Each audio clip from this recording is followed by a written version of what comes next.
Bienvenidos a The Debate. Me ha llegado un informe filtrado, Un documento que, de verdad, se lee como la caja negra de un avión que aún no se ha estrellado.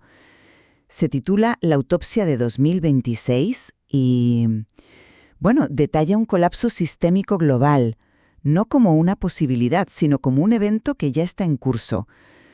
Lo que describe es una cadena de decisiones cínicas, de errores estratégicos que nos llevan directos al abismo. Yo sostengo que esta visión, aunque es brillante en su análisis, es peligrosamente determinista. Creo que subestima la capacidad de adaptación de las instituciones y el instinto de supervivencia de un orden que, vale, está herido, pero no está muerto. Y yo mantengo que ese informe se queda corto. Es un análisis forense preciso, sí, pero es el análisis del cadáver de un sistema que ya ha expirado. Antes de seguir, quien quiera que nos escuche, quítese el uniforme, olvide su ideología, aquí no vale para nada. Lo que tenemos delante es el orden basado en reglas, y el rigor mortis ya es perfectamente visible. Lo que tú llamas instinto de supervivencia son solo los espasmos de un cuerpo muerto. La única herramienta válida aquí es la teoría de juegos, no la esperanza. Los estados no tienen amigos, tienen intereses. Esto es una autopsia, no una sesión de reanimación. De acuerdo. Entremos en el análisis forense entonces. El informe arranca con un perfil psicológico del poder en Washington y describe una mentalidad dual, la del jefe de la mafia y la del productor de televisión. O sea, un liderazgo puramente transaccional y obsesionado con la percepción inmediata, con los ratings. Acepto la descripción. Es cruda, pero, es reconocible. Sin embargo, ¿no es esto simplemente una versión, más vulgar de la realpolitik de siempre? El poder siempre ha sido transaccional y siempre ha cuidado su imagen. ¿Dónde está el cambio cualitativo que justifica hablar de colapso? El cambio es que antes el espectáculo era una herramienta de la estrategia. Ahora la estrategia es una herramienta del espectáculo. ¿Entiendes la inversión? La mentalidad del capo significa que la OTAN ya no es una alianza, es un racket de protección. Pagas o te quedas fuera.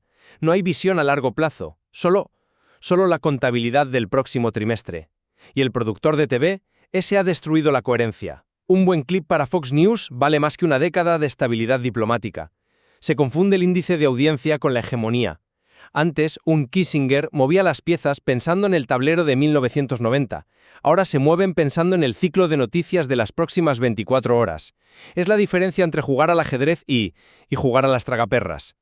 Donde esta mentalidad haya provocado un daño irreparable, no solo un escándalo mediático. El secuestro de Maduro fue la obra maestra del productor de TV. Helicópteros sobre Miraflores, el dictador sacado en cadenas, exhibido como un trofeo en Nueva York, máximos ratings. Un éxito viral. Pero para el estratega, que ya no existe, fue una catástrofe. Fue lo que el informe llama la pedagogía de la humillación. Al tratar a un jefe de Estado, por muy tirano que sea, como a un narco de poca monta, validaste todo el discurso antiimperialista de los últimos 100 años, le diste la razón a todos tus enemigos y uniste a todo un continente en tu contra.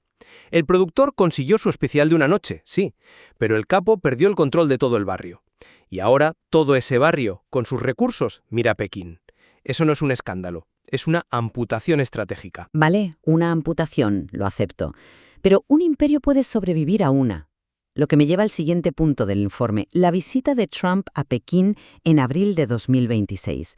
Lo llama el Nixon inverso, un viaje no para abrir puertas, sino para cerrar cepos. La oferta, según el texto, es sangre por bonos. China debe seguir comprando la deuda estadounidense a cambio de acceso a los recursos del hemisferio occidental, que Washington considera su feudo. Aquí es donde mi escepticismo crece. Esto no es realpolitik, es una apuesta demencial. No es una apuesta, es la única jugada que les queda.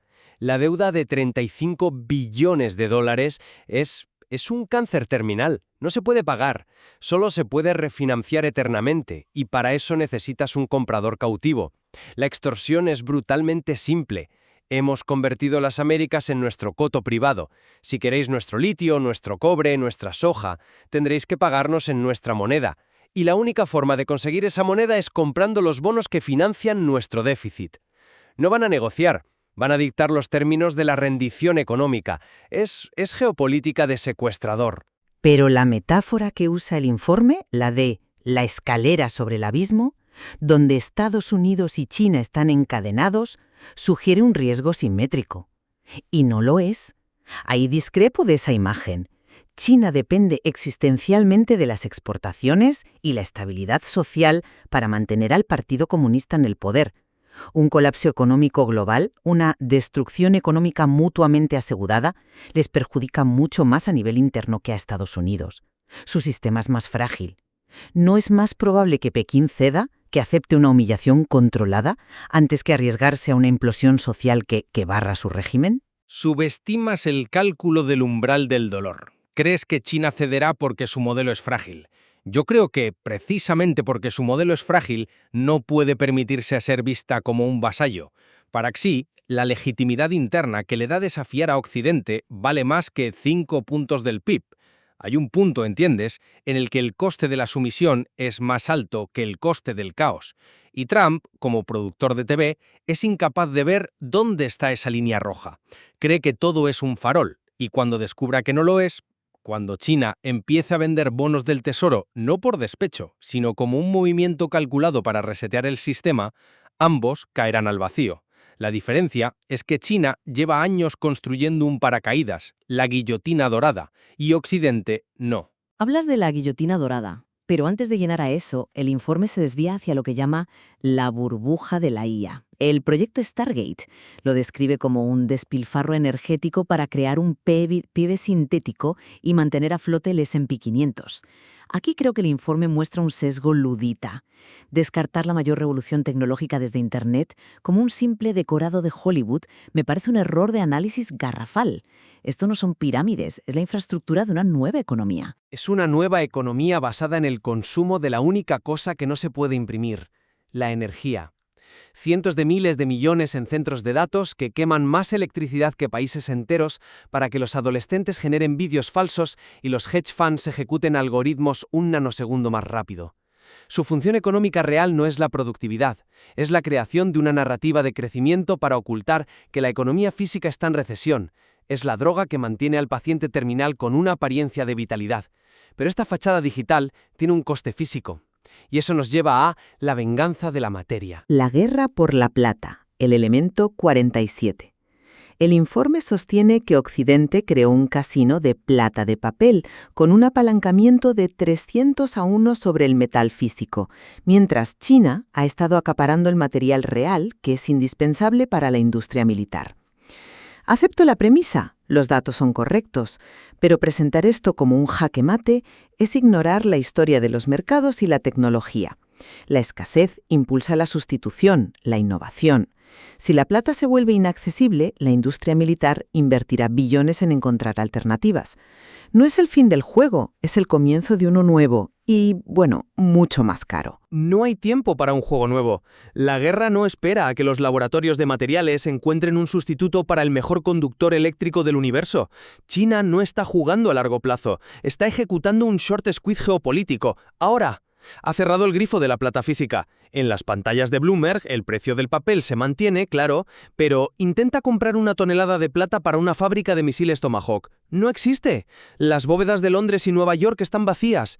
Han convertido el sistema nervioso de nuestra maquinaria de guerra en un activo fantasma. No puedes lanzar misiles de papel. La farsa financiera ha muerto contra el muro de la realidad física. Es el fin de la partida. Cambiemos de tablero. Europa. El informe es brutal. La define como un activo varado dirigido por una élite con psicosis y predice que la OTAN morirá en Odessa cuando llegue la orden de movilizar tropas y las poblaciones se nieguen en masa.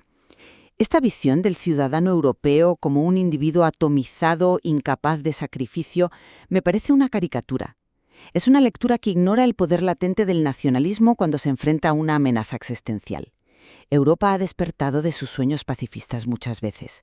¿Por qué esta vez iba a ser diferente? Porque el contrato social está fundamentalmente roto. En la Segunda Guerra Mundial luchabas por una nación, una identidad, una cultura. ¿Por quién van a luchar ahora? La pregunta que hiela la sangre en Bruselas no es militar, es sociológica. ¿Quién va a empuñar el fusil? El joven inmigrante de tercera generación, al que el Estado ha marginado en un gueto, no luchará por una bandera que no siente como suya. Y el nativo de clase trabajadora, al que la élite de Davos le ha llamado tóxico y le ha arrebatado su futuro industrial, no morirá por un sistema que le desprecia. Europa ha desmantelado el concepto de nosotros.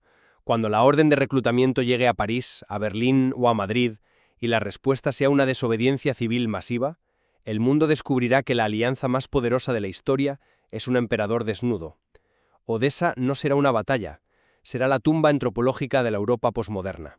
Es un análisis socialmente potente, sí, pero asume un colapso total de la voluntad. La historia sugiere que incluso las sociedades fracturadas pueden unirse frente a un enemigo común. Pero sigamos, porque el informe no solo predice el colapso de las viejas alianzas, sino el nacimiento de nuevas guerras, por motivos puramente transaccionales.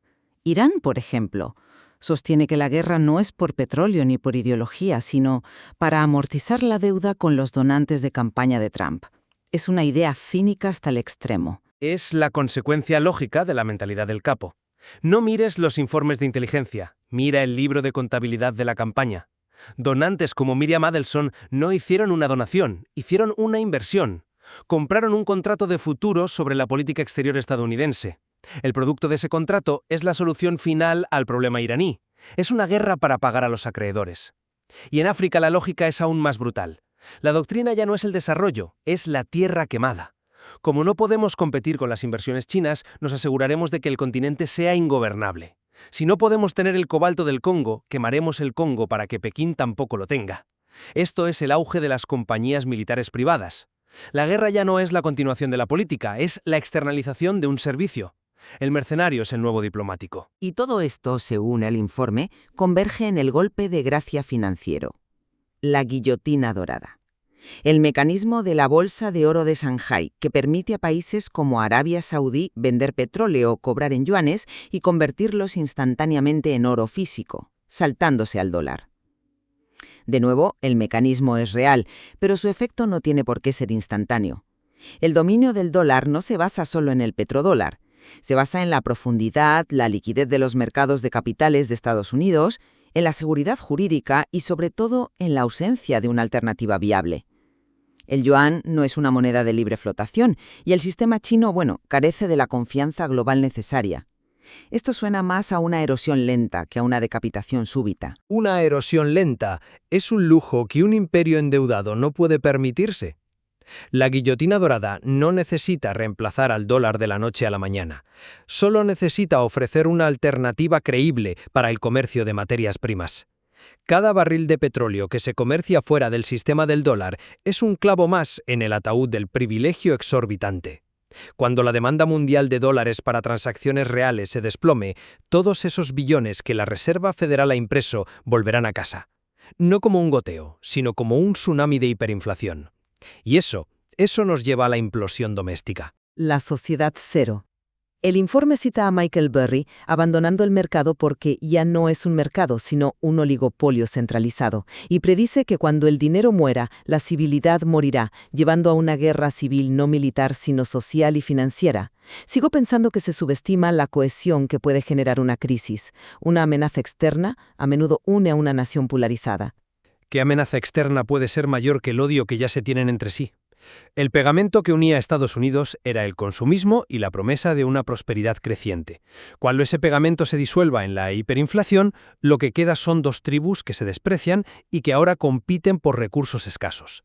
El imperio no será conquistado desde fuera, morirá devorado por sus propias entrañas. Tras este recorrido desolador, el informe concluye que el sistema es un caso de fallo multiorgánico, sin arreglo posible. Su solución, el protocolo de soberanía, es esencialmente individualista. Salvar los libros y correr.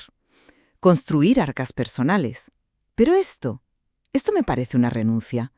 La historia está llena de sistemas que parecían condenados y que se reinventaron en el último momento. Descartar cualquier solución colectiva es en sí mismo una profecía autocumplida. No es una renuncia, es un diagnóstico. Creer que este sistema se puede arreglar es pensamiento mágico. Es como intentar curar un fallo multiorgánico con tilitas. La única respuesta racional cuando el edificio se derrumba no es intentar apuntalar las paredes, sino salir de él. La soberanía individual no es egoísmo, es la única estrategia de supervivencia viable. Soberanía financiera, activos físicos como el oro y la plata que no dependan de la promesa de pago de un tercero. Soberanía energética y sobre todo soberanía mental. Apagar al ruido propagandístico diseñado para reclutarte emocionalmente en una guerra que no es la tuya. El deber ya no es salvar el sistema, el deber es sobrevivir a su colapso para poder construir lo que venga después. Así que, al final, nuestra discrepancia es fundamental. Yo veo un sistema en una crisis existencial profunda, sí, pero que aún conserva mecanismos de resiliencia y la posibilidad de una corrección brutal. Pero corrección, al fin y al cabo. Veo un informe que describe el camino más oscuro, pero no el único. Y yo veo una autopsia. Veo un informe que describe con precisión forense las causas de una muerte que ya ha ocurrido, aunque el cuerpo aún esté caliente. La resiliencia de la que hablas es el eco de un poder que ya no existe. El informe no es una advertencia, es un epitafio. Y su frase final es la única orden que importa ahora. Apaga el ruido, afila tus herramientas. Bienvenidos al desierto de lo real.